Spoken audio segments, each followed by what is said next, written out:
High court న్యాయమూర్తి justice Girija Priyadarshini కన్నుమూశారు. కొన్నేళ్లుగా అనారోగ్యంతో బాధపడుతున్న జస్టిస్ గిరిజా ప్రియదర్శిని ఆదివారం మధ్యాహ్నం తుదిశ్వాస విడిచారు. గిరిజా ప్రియదర్శిని మృతి పట్ల తోటి జడ్జీలు, న్యాయవాదులు, హైకోర్టు సిబ్బంది సంతాపం వ్యక్తం చేశారు.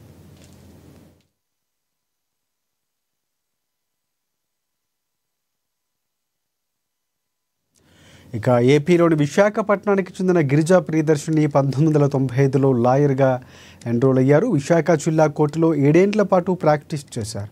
2008లో అదనపు జిల్లా జడ్జిగా బాధ్యతలు చేపట్టారు. ఆమె ఖమ్మం ఫ్యామిలీ కోర్టులో 3 ఏళ్లు, విజయనగరం మొదటి అదనపు జిల్లా జడ్జిగా, నంద్యాలలో అదనపు జిల్లా జడ్జిగా పనిచేశారు. ఆమె ఇక 2017లో ఒంగోలు జిల్లా కోర్టు చీఫ్గా పదోన్నతిని పొందారు.